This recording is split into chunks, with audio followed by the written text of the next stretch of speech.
cuando es un embarazo a término, hemos hablado ya, ¿no? Hasta las 36, ¿De término? 36 a 38 semanas. No, de 37 hasta las 40 semanas, poster. ¿no? De las 41 semanas, un embarazo en vías de prolongación. Y a partir de las 42 semanas, un embarazo prolongado, el post-término. El embarazo prolongado va a ser entonces aquella gestación que va a alcanzar las 42 semanas completas de embarazo, correspondiendo a 294 días o más desde el primer día del último periodo menstrual. Generalmente es una clasificación inglesa. Generalmente el infante postmaduro ha permanecido mucho tiempo intrauterina y ha sido tanto que va a ser difícil su nacimiento con seguridad para él y para su madre. Los términos van a asociarse el postmaduro, prolongado, posfechas o posttérmino. El embarazo prolongado va a tener en la epidemiología, o sea, teniendo una incidencia generalmente de ¿cuánto dice?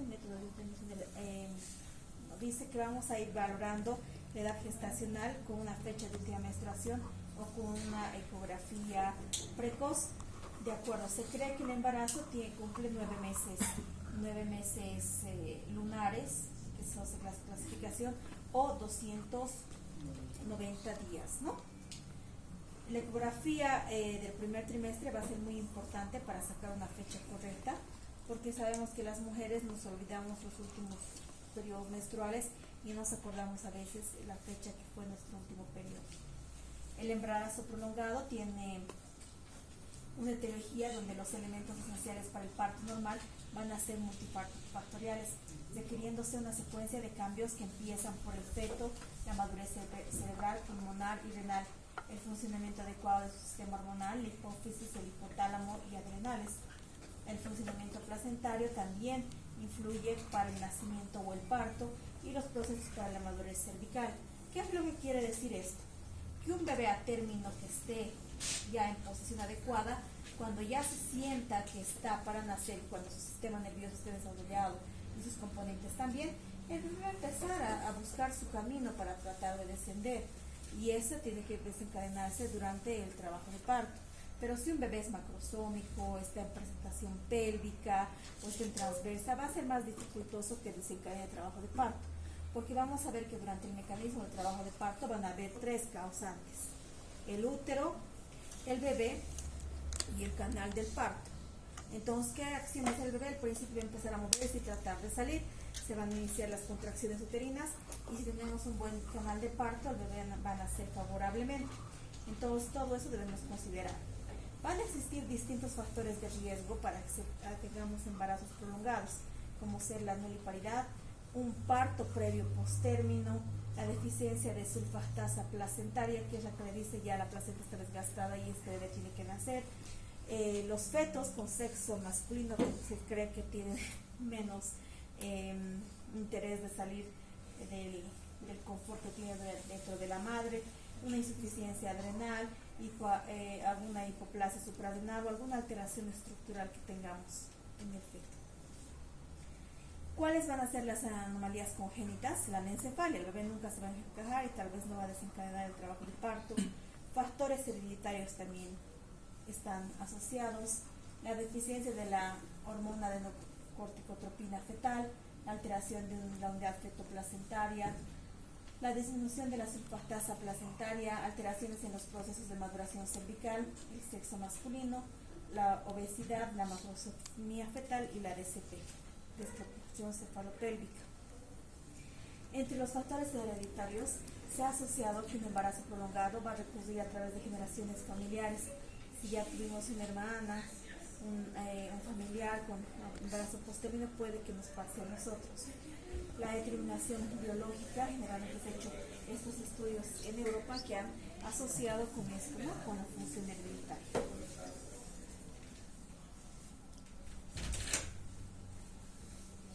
¿Cuáles van a ser los cambios fisiológicos de un bebé posttérmino? Sabemos que la placenta está preparada para dar su oxigenación y la nutrición hasta las 40 semanas.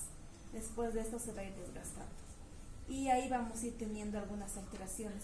tanto en líquido amniótico, vamos a tener alteraciones en el bebé, incluso puedo tener un óbito fetal. ¿Ya? Es bien importante saber determinar la edad gestacional. Entonces, ¿cuáles van a ser los cambios importantes? La placenta del embarazo postérmino va a presentar una disminución en el diámetro y longitud de las vellosidades, va a haber una necrosis y calcificaciones. Muchas veces lo veíamos en la ecografía. Dice maduración placentaria tipo 1, tipo 2, tipo 3, ¿no? Porque se presentan las calcificaciones.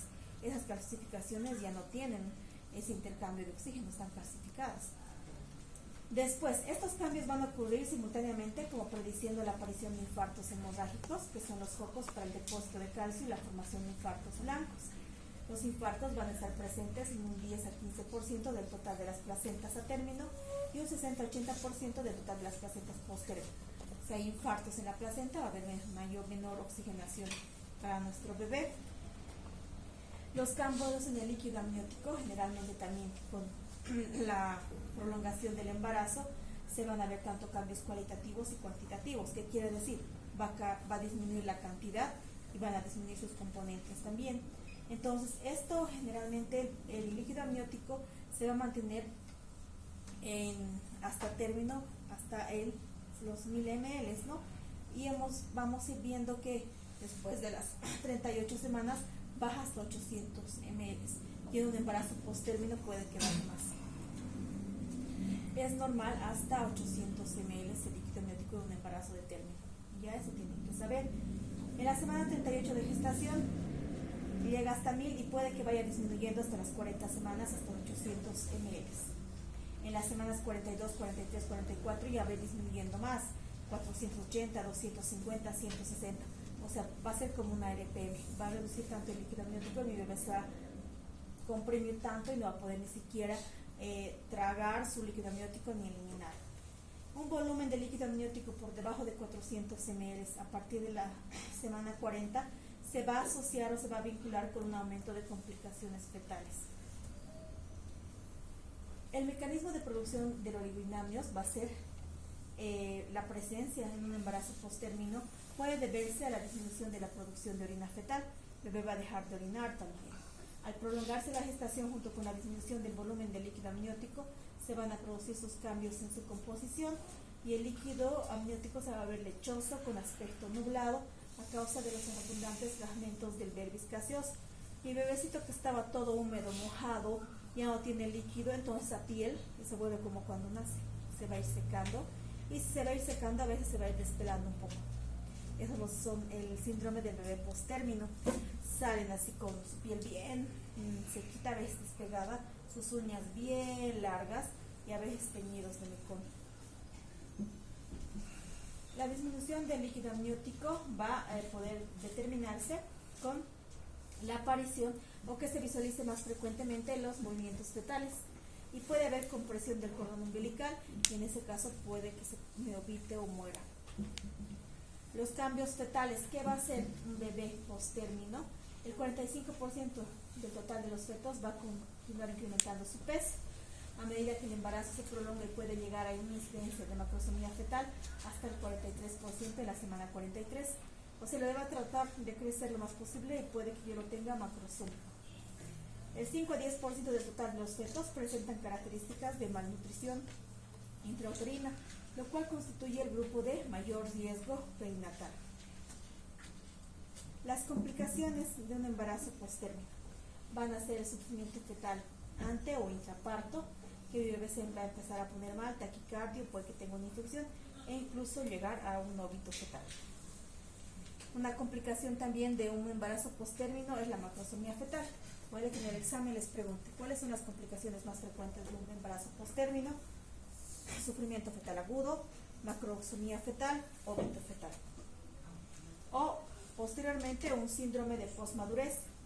Los bebés que nacen post-término, se ha visto que menos del 20% total de estas gestantes con embarazo post-término se caracteriza por una disminución de la función placentaria con incremento del riesgo de muerte o daño fetal, aparentemente por hipoxia crónica, por desequilibrio nutricional o por ambas condiciones. Pero si tengo un bebecito que me sale vivo y voy a verlo con síndrome de posmadurez, vamos a ver ciertas etapas, tipo 1, tipo 2, tipo 3. En un post-término temprano voy a ver la piel arrugada como un viejito, el cuerpo va a ser largo y delgado. En una etapa 2 ya un bebé va a nacer bien arrugadito, el cuerpo largo, delgado y mayor grado de disfunción placentaria. En una etapa 3 ya va a ver que ya ha habido una disfunción placentaria avanzada y el feto y la placenta se van a teñir ya sean amarillos o verduzcos.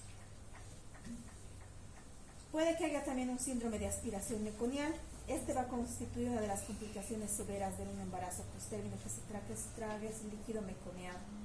Se presenta con mayor frecuencia si existe un meconio intenso, taquicardia fetal y ausencia de aceleraciones, se incrementa la mortalidad fetal. La aspiración del meconio también es un síndrome que se presenta posparto y puede llevar a comprometer la vida del bebé, tanto a nivel provocando una enterocolitis, una infección y sepsis, ¿no? Entonces tratamos de evitar que estos bebés lleguen a esos estados, ya sea por aspiración o tragar el líquido amniótico intraparto o cuando nace, ¿no? Si sale meconiado empieza a tragar y ya hay mucho problema e infección probable. ¿Cuál va a ser la historia clínica? Nosotros debemos sacar una fecha de última menstruación exacta, buscar sus ecografías, generalmente la precoz, y determinar específicamente si mi bebé está posttérmino o no. La ecografía del primer trimestre nos va a ayudar muchísimo. Del primer trimestre es hasta las 12.6. Las ecografías tardías de 20-26 no nos dan un diagnóstico importante, porque va a ser difícil que yo les diga que mi bebé va a tener un embarazo de 20 semanas o de 26, ya ahí cambia mucho, ¿no? Y el bebé, sabemos que a partir del segundo trimestre va a empezar a crecer en tamaño. Hasta el primer trimestre se va a desarrollar en pequeñito, bien pequeñito. Y ahí casi no hay mucha diferencia cuando el ecografista le mide sus componentes, no va a haber tanto cambio. Ya si le hacen ecografía a las 20 semanas, dependiendo del ecografista, dependiendo del crecimiento de mi bebé, dependiendo de cómo le mide la cabecita, ya voy a tener más falsos positivos. Entonces una ecografía precoz es la que me va a ayudar a determinar de forma más adecuada a que el bebé está posttérmino o no. Vamos a solicitar una ecografía, vamos a valorar el líquido amniótico, vamos a asociarlos con los oligohidramios o no, y vamos a tratar de tomar una conducta. Se hacen también las maduraciones y monitoreos fetales para ver cómo está funcionando la placenta, y también vamos a valorar por la ecografía el peso fetal, por la clínica el peso fetal, para saber más o menos de qué tamaño está, si mi bebé macrosómico ya está a término o no. Esa era la parte del embarazo posttérmino. ¿Oligo y polidramnios entra? No. Entonces aquí acabaremos. Ya